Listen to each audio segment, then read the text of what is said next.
أفحسبتم أنما خلقناكم عبثا وأنكم إلينا لا ترجعون إنه لا يفلح الكافرون وقل رب اغفر وارحم وأنت خير الراحمين.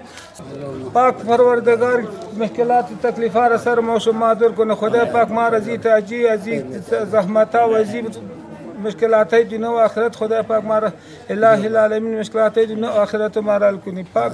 Her bir kardeşimizin ayrı ayrı acı bir hikayesi var. Kimi bu selden etkilenmiş, selden dolayı sıkıntısı var, evi yıkılmış, evi sular altında kalmış, ailesinden şehit olanlar var. Kimisi Ruslarla olan mücadelede bedeline kurşunlar yemiş, esir düşmüş.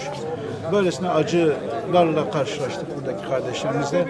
Rabbim kendilerinin yardımcısı olsun. Türkiye'deki hayırseverlerimize de çok çok teşekkür ediyoruz. Çok güzel ve anlamlı bir hayra sebep oldular.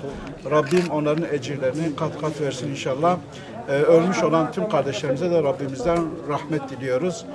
Diğer yaralı olanlara da Rabbimizden acil şifalar diliyoruz. İnşallah bir an önce de evleri, barkları yeniden yapılır. Huzurlu bir ev ortamları olur. Rabbim kendilerinden razı olsun.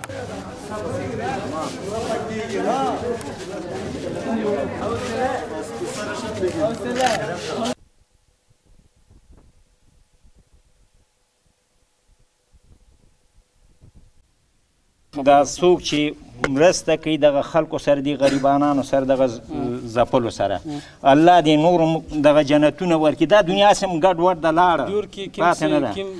الله دې جنتونه ورکړي. الله دې هغه فردوس جنت ورکړي چې هغې نه بل باندې جنت وي.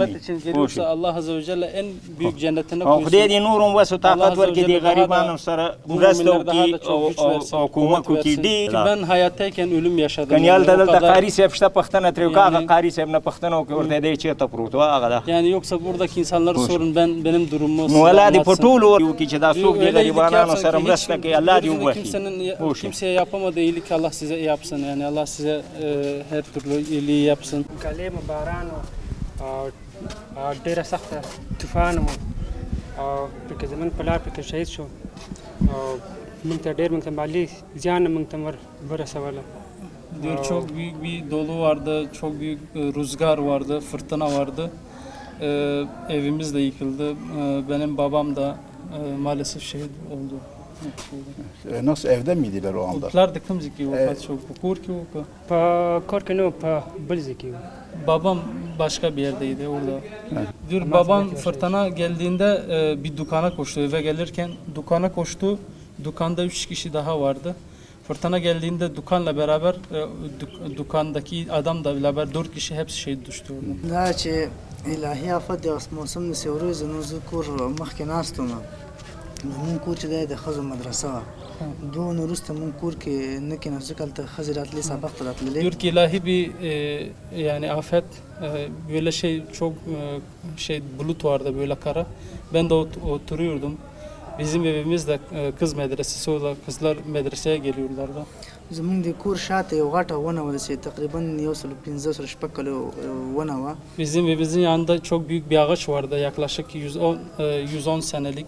دا ټول په یو کوټه کې ناست وي چې کله دا کوټه دا ونه په کور باندې راغی دا موږ ټول کور مکمل داسې کېنو. Diyor ki bu çocuklar olduğunda bu büyük ağaç yani 110 senelik bir ağaç yani çok büyük bu ağaç. Yani hiç kimse bu devrilme ihtimali düşünmüyor. Bu ağaç bizim evimizin üzerine devrildi yani. Bir tane yeğenim daha doğmuştu, 10 günlüktü o. Yani bu yok. Devrildikten sonra bir tane yeğenim 3 senelik. Şimdi bu küçük olan baktık ağzında toprak var, yüzü toprak var. Belki dedik bu 10 günlük çocuk belki şehit olmuş. Ama o sağlam donu aldık ama onun altında benim 3 yaşındaki yeğenim daha var. O toprak altında. Biz diyoruz ki o sanki dışarı çıkmış. Yani insanlar koştu. Yaralılar da bu da herhalde dışarıda geziyor çünkü çocuk. Ama bilmiyoruz ki biz onları basıp geçiyoruz onun üzerinden.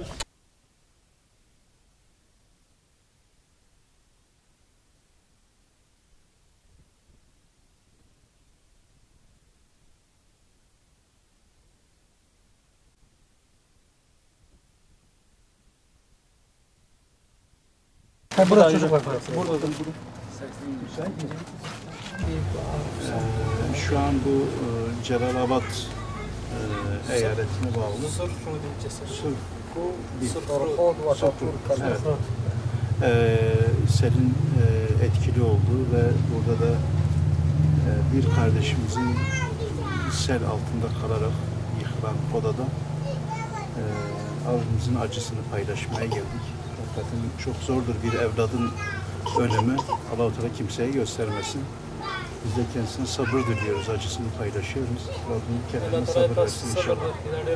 رحمة شفاعتي لك إن شاء الله وصبرك جميل نصيب وابك إن شاء الله إنا لله وإنا إليه راجعون. لما أشمعت مصدق çok şalışım. Ben bir sabah gel. Balon aldı gelsin.